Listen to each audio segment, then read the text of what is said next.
A $300 billion empire that doesn't manufacture its own product. Right now, at this very second, 1.9 billion servings of Coca-Cola are being consumed across the planet. That's not per day. That's happening right now. But here's what will blow your mind. Coca-Cola doesn't actually make most of the Coke you drink. Stick around, because what you're about to discover will completely change how you see every brand around you. There's a secret empire shaping global markets, marketing minds, and even influencing governments. Today, we're diving into the hidden business of Coca-Cola, and I promise, after this video, you'll never see a soda the same way again. Welcome back, curious minds. In today's deep dive, we're uncovering the untold story of one of the most successful corporations on Earth, Coca-Cola. Here's what we're diving into. First, the franchise system that turned Coca-Cola from a pharmacy drink into a global empire.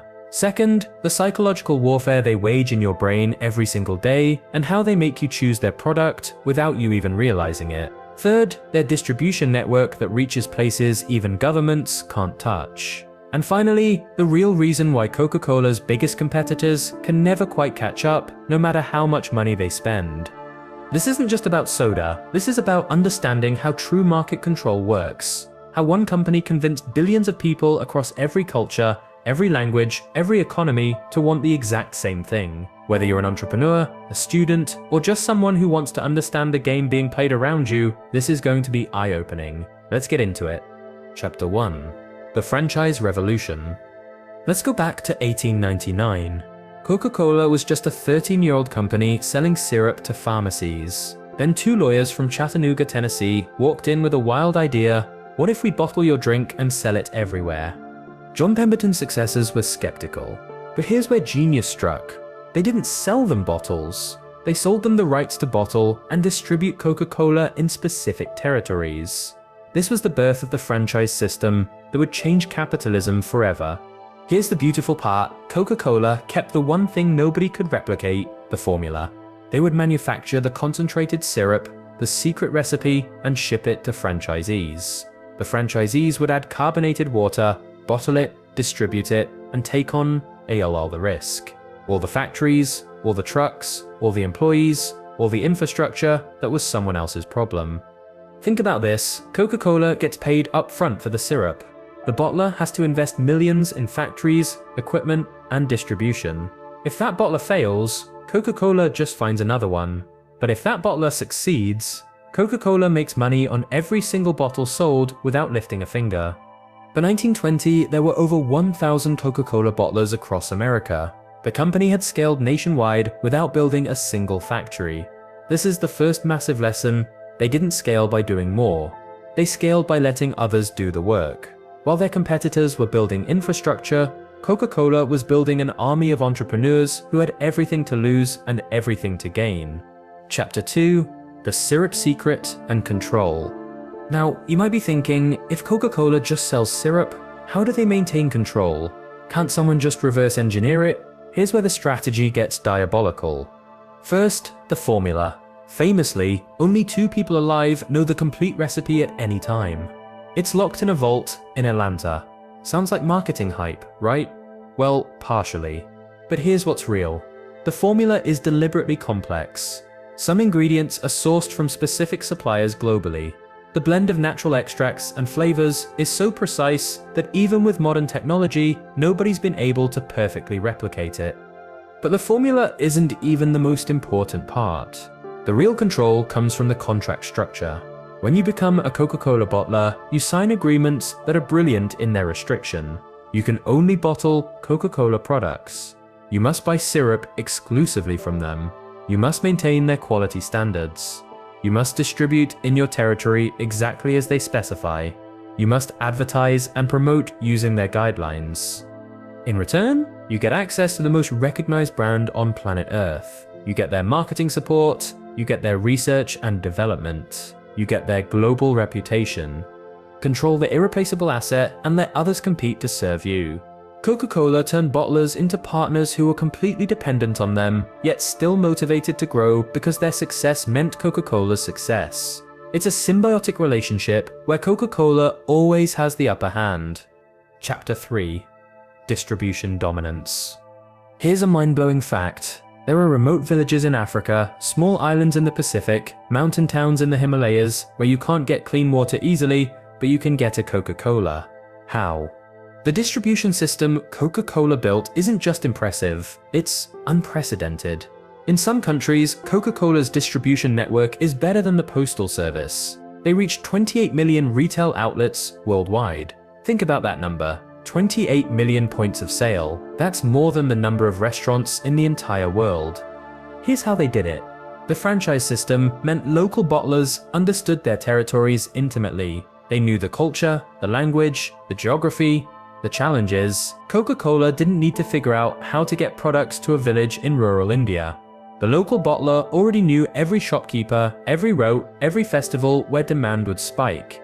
But distribution isn't just about getting products to stores, it's about visibility. Coca-Cola pioneered the concept of availability and visibility. They don't just want their product in a store, they want it at eye level, they want their refrigerators with their branding, they want their posters on the walls. In many developing countries, Coca-Cola provides free refrigerators, signage, and equipment to small shops. Why? Because visibility equals sales. Be where your customer is. Always. Coca-Cola's philosophy is called arm's reach of desire. They want their product within arm's reach whenever you have the desire to drink something. They've achieved what most companies only dream of: total market saturation. When you can buy a Coke more easily than water in some places, you've won distribution. Chapter 4. The Psychology Game. Now, let's talk about the invisible war happening in your mind. Coca-Cola doesn't just sell a drink, they sell a feeling, a memory, an identity. The marketing machine behind Coca-Cola is the most studied in business history. They've been doing this for over 130 years, and they've mastered something crucial: emotional connection. Think about Coca-Cola's advertising. It's almost never about the product. It's about happiness, togetherness, celebration, summer, friendship, Christmas, polar bears, and sharing. They've embedded themselves into cultural moments. Coca-Cola and Christmas? That association didn't exist until Coca-Cola created it. The modern image of Santa Claus, red suit, jolly, warm, was largely popularized by Coca-Cola's advertising in the 1930s. They literally shaped global culture. Here's another layer: consistency. Go to Japan, Brazil, Egypt, or Sweden. The Coca-Cola logo is identical. The taste is identical. The experience is identical. In a world where everything is uncertain, Coca-Cola offers familiarity. That's powerful. When you're in a foreign country and you see that red logo, it's comfort, it's home. But the psychological manipulation goes deeper. Color theory: red creates excitement and hunger. The distinctive bottle shape, recognized even in the dark or shattered on the ground. The sound, the fizz, the pop of opening a bottle, these are branded sensory experiences. Own the emotional real estate in people's minds. Coca-Cola doesn't compete on taste alone. Pepsi actually wins in blind taste tests. They compete on identity. When you buy a Coke, you're buying into a feeling, a tribe, a global community. That's why people are loyal. That's why they'll pay a premium. That's why the brand value is worth over $100 billion. Chapter 5. The Competition Trap. So why can't anyone dethrone Coca-Cola? It's not for lack of trying. Pepsi, RC Cola, countless generic brands, they've all tried. Some have succeeded regionally, but globally, nobody touches Coca-Cola's dominance. Here's the trap. To compete with Coca-Cola, you need to match their distribution. But their distribution took 100+ years and billions of dollars to build. You need to match their brand recognition. But they've spent over $4 billion annually on marketing for decades. You need to match their taste. But you don't know the formula, and even if you get close, people's taste is influenced by brand perception. Let's look at the Pepsi challenge from the 1970s to 80s. Pepsi proved people preferred their taste in blind tests. Brilliant marketing move. Coca-Cola panicked and created New Coke in 1985, one of the biggest product failures in history. But here's what's fascinating. The failure of New Coke actually strengthened Coca-Cola. The public outcry showed that people didn't just want the taste, they wanted their Coca-Cola. the emotional connection was stronger than the taste preference. Coca-Cola learned something powerful. They're not in the beverage business, they're in the loyalty business. After New Coke, they brought back the original as Coca-Cola Classic, and sales exploded. They had accidentally created scarcity and reminded people why they loved the brand. First mover advantage compounds over time. Every year Coca-Cola exists, the gap between them and competitors widens. They can outspend anyone on marketing. They can negotiate better with suppliers. They can afford to take losses in emerging markets to establish dominance. New competitors aren't just fighting Coca-Cola the company, they're fighting 130 years of accumulated advantages. What can we learn from Coca-Cola's global control? Whether you're building a startup, growing a career, or just trying to understand how power works in the modern world, these lessons apply. Lesson 1: leverage is everything. Coca-Cola didn't build an empire by doing everything themselves. They used the franchise system to leverage other people's capital, labor, and local knowledge. In your own life, how can you leverage resources beyond what you personally control? How can you build systems where others benefit from helping you succeed? Lesson 2: own the irreplaceable. Coca-Cola owns the formula, the brand, and the emotional connection. Everything else can be outsourced. In your career or business, what's your irreplaceable asset? What's the one thing only you can do, or that you can control completely? Focus on making that thing world-class. Lesson 3: distribution beats product. A good product with great distribution beats a great product with weak distribution every time. Coca-Cola's product is good, but their distribution is legendary. How are you distributing your skills, your products, your ideas? Are you making it easy for people to choose you? Lesson 4: play the long game. Coca-Cola thinks in decades, not quarters. They've weathered wars, economic collapses, changing consumer preferences, and fierce competition because they never panic. They adjust, but they stick to core principles. Success isn't about the quick win, it's about building something that compounds over time. Lesson 5: perception is reality. Coca-Cola doesn't win on taste, they win on how they make people feel.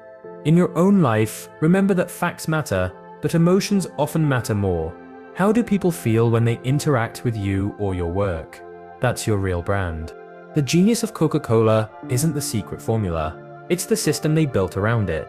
It's the understanding that business isn't just about making the best product, it's about creating an ecosystem where you're the irreplaceable center, where everyone else's success depends on your success. They turned sugar water into a $300 billion empire by understanding human psychology, leveraging other people's resources, dominating distribution, and playing the infinite game. That's the hidden business behind Coca-Cola's global control. That's the game they're playing while others are just trying to sell drinks. The question is, what game are you playing? And more importantly, are you building a system that lasts or just chasing the next sale? Thanks for watching. If this opened your eyes to how business really works, share it with someone who needs to hear it. Until next time, stay curious, stay strategic, and keep learning.